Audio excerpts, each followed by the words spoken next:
The prison of comfort. While you can't get yourself to do it, there is a specific moment that I want to talk about today. It is a moment that you know very well. It is the moment you wake up, look at the ceiling, and remember everything you have to do. You know exactly what you need to do to change your life. You know you need to go to the gym. You know you need to apply for that job. You know you need to have that difficult conversation. You have the plan, you have the desire, you have the potential, but you don't move. You stare at the ceiling. You feel a physical weight pressing you down into the mattress. You reach for your phone, you open Instagram, you scroll, and a subtle wave of relief washes over you. You have successfully delayed the pain. But 10 minutes later, the relief turns into guilt, and the guilt turns into shame, and the shame makes you feel heavy, so you scroll more to escape the heaviness. This is the cycle. This is the knowledge-action gap. We live in a world where information is free. If you want to get fit, there are a million videos telling you how. If you want to get rich, the blueprint is online. If you want to find love, there are apps for that. We do not have an information problem. We have an execution problem. We are the most educated, informed, and capable generation in history. Yet we are paralyzed. We are stuck in what I call the prison of comfort. The door to this prison is unlocked. You can walk out at any time, but you don't. Why? In this video, I am going to deconstruct the psychology of why you are stuck. We are going to destroy the myth of motivation. We are going to look at the biology of resistance. And I am going to give you the specific psychological tools to break the paralysis and finally become the person who does the things they say they will do. To understand why you are stuck, you first have to understand that your brain does not care about your success. Your brain cares about your survival. For 200,000 years, the primary goal of the human brain was energy conservation and safety. If our ancestors saw a cave that looked dark and dangerous, the ones who were curious and ran inside usually got eaten by a bear. The ones who stayed outside, sat by the fire, and conserved their calories survived. You are the descendant of the people who played it safe. You are the descendant of the people who chose comfort. So when you try to do something difficult like starting a business or lifting heavy weights or writing a book, your brain views this as a threat. It screams, "Stop, that costs energy. That is uncertain. You might fail, you might be judged. Stay in the cave." This is not a character flaw, this is biology. You are fighting millions of years of evolution that is trying to keep you fat, lazy, and safe. But we do not live in the wild anymore. The things that frighten us today, failure, rejection, hard work, will not kill us. They are the only things that will save us. The first wall we have to break down is the myth of motivation. Most people are waiting to feel like it. They say, "I'll go to the gym when I feel motivated. I'll work on my project when I feel inspired." Let me tell you the brutal truth. You are never going to feel like it. Motivation is a feeling. Feelings are like the weather. They change every hour. They are unreliable. If you build your life on the foundation of how I feel, you will build a house on sand. The greatest high performers in the world, the athletes, the CEOs, the artists, they don't have more motivation than you. They just have a different relationship with their feelings. They don't wait for the feeling to act. They act, and the feeling follows. This is the psychological principle of behavioral activation. Most people think the order is thought, then feeling, then action. I think about running, I feel excited to run, so I run. But psychology tells us the loop actually works in reverse. Action, then feeling, then thought. You run, then you feel energized. Then you think, I am a runner. You have to learn to move the body before the mind agrees. You have to treat your body like a vehicle that you are driving.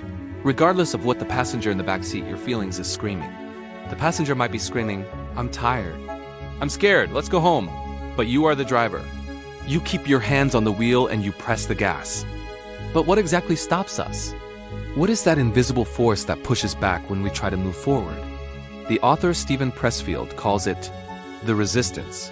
The resistance is an active, intelligent force inside your head.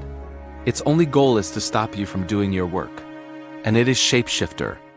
Sometimes resistance looks like procrastination. I'll do it tomorrow. Sometimes resistance looks like perfectionism. I need to research more before I start. Sometimes resistance looks like rationalization. I deserve a break, I worked hard today. Sometimes resistance looks like self-doubt. Who am I to do this? You have to recognize that these are not valid thoughts. They are symptoms of resistance. Let's talk about perfectionism, because this is the most dangerous disguise of all. Many of you wear perfectionism like a badge of honor. You say, I just have high standards. I want it to be right. No. Perfectionism is not about high standards. Perfectionism is cowardice. Perfectionism is just a fancy way of saying, I am terrified of being judged, so I will not release anything until it is immune to criticism. But nothing is immune to criticism. Perfectionism is the mother of procrastination. You are so afraid of doing it wrong that you simply don't do it at all. You research the best workout plan for 3 months but never do a push-up. You research the best business model for 2 years but never make a sale. This is called passive action. Passive action feels like work. You are reading, you are learning, you are planning. You get a dopamine hit because your brain thinks you are making progress. But you are not. You are just preparing to do the thing. You are trapped in the preparation paradox. You have to be willing to be bad at it. Chesterton once said, anything worth doing is worth doing badly. Read that again. Anything worth doing is worth doing badly. Because doing it badly is the first step to doing it well. Doing nothing leads to nothing. If you want to escape the prison, you have to embrace the shitty first draft. You have to embrace the ugly workout. You have to embrace the awkward conversation. You have to lower the bar so low that you cannot fail. The goal is not excellence. The goal is existence. You need to make the habit exist before you can improve it. Now let's go deeper. Let's talk about identity. The strongest force in the human personality is the need to stay consistent with how we define ourselves. If you believe you are a lazy person, you will subconsciously sabotage any attempt to work hard, because working hard contradicts your identity. If you believe you are bad with money, you will spend it as soon as you get it to prove yourself right. If you believe you are a night owl, you will struggle to wake up early, not because of biology, but because of identity. We are imprisoned by the stories we tell ourselves. I'm just not the type of person who goes to the gym. I'm just messy. I'm just a procrastinator. When you say, I am, you are casting a spell on yourself. You are locking the door of the prison from the inside. To change your actions, you don't just need a new schedule. You need a new story. You have to start casting votes for your new identity. Every time you choose the salad over the pizza, you are casting a vote for the identity of a healthy person. Every time you write 1 page, you are casting a vote for the identity of a writer. Every time you save $1, you are casting a vote for the identity of an investor. You don't need a landslide victory. You just need the majority of votes. James Clear talks about this. You are not trying to achieve a goal. You are trying to become a person. The goal is not run a marathon. The goal is become a runner. The goal is not write a book. The goal is become a writer. When you shift your focus from the outcome to the identity, the resistance fades. Because you aren't trying to force yourself to do something foreign. You are simply acting like the person you already are. But there is a dark side to identity. This is what I call the sunk cost of the old self. You might be holding on to your misery because it is familiar. If you have been the depressed friend or the struggling artist or the victim for 10 years, that is who you are. People know you as that. You know yourself as that. If you suddenly fix your life, if you suddenly become happy, productive, and successful, you have to kill the old version of you. And that is terrifying. Who will you be without your problems? Who will you be without your trauma? Who will you be without your excuses? Many of us stay in the prison because we have decorated the cell. We have made friends with the guards. We are comfortable in our dysfunction. Change feels like death. And the ego will fight to the death to survive. This is why you self-sabotage. You start making progress, and then you do something stupid to ruin it. You oversleep, you pick a fight, you binge eat. Why? Because you are unconsciously trying to return to your baseline. You are trying to return to the identity that feels safe. To escape, you have to be willing to grieve your old self. You have to say goodbye to the person who kept you safe, but small. You have to be willing to be a stranger to your own history. Now, let's talk about the pain of discipline versus the pain of regret. There is a famous quote, "We must all suffer from one of 2 pains, the pain of discipline or the pain of regret." The difference is discipline weighs ounces while regret weighs tons. You think that by avoiding the hard work, you are avoiding pain. You skip the gym because it is painful. You skip the difficult conversation because it is awkward. You skip the work because it is boring. But you are not escaping pain. You are simply trading acute pain for chronic pain. Acute pain is sharp. It happens in the moment. The burn of a workout. The fear of a cold shower. The stress of focus. But once it is over, it is gone. And it leaves behind pride. Chronic pain is dull. It is the background radiation of your life. It is the feeling of being out of shape every time you walk upstairs. It is the feeling of financial stress every time you check your bank account. It is the feeling of disappointment every time you look in the mirror. Chronic pain never leaves. It rots you from the inside out. The prison of comfort is actually a torture chamber of regret. You have to make a choice today. Which pain do you want? Because you cannot choose no pain. That is not an option on the menu of life. You can only choose your suffering. Choose the suffering that has a purpose. Choose the suffering that leads to a peak, not the suffering that leads to a pit. So how do we actually do this? How do we break the paralysis in the moment? I want to give you a specific tool called the 5-second rule, popularized by Mel Robbins. It sounds stupidly simple, but it is rooted in neuroscience.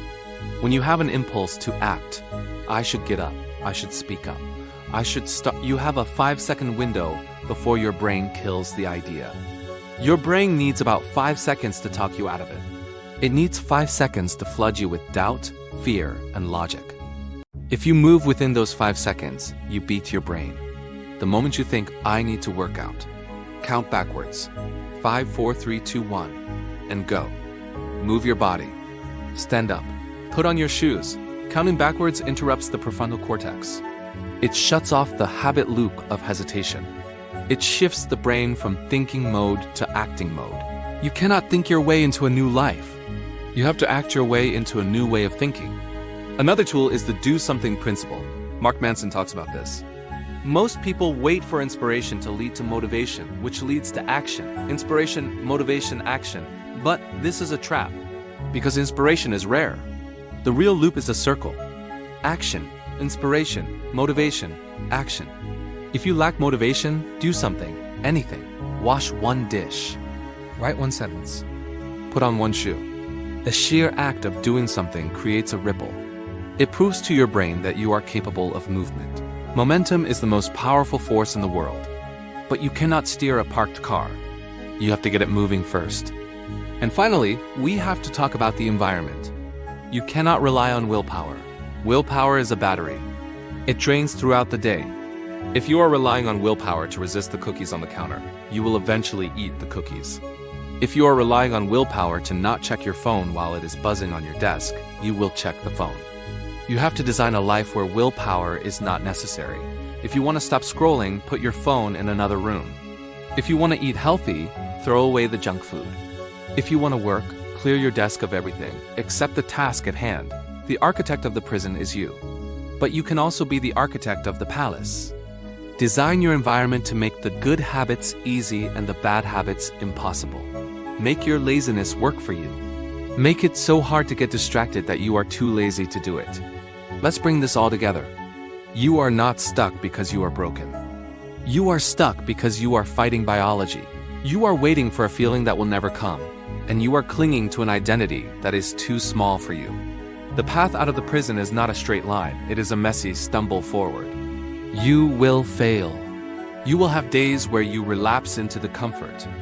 That is okay. That is part of the process. The difference between the winner and the loser is not that the winner never falls. It is that the winner gets back up faster. The loser falls and says, "See? I knew I couldn't do it," and they stay down. The winner falls and says, "Oops," and they get back up. You have to treat yourself with compassionate discipline. Be strict with your actions, but kind with your self-talk. If you miss a day, don't beat yourself up. Just don't miss two. The door is open.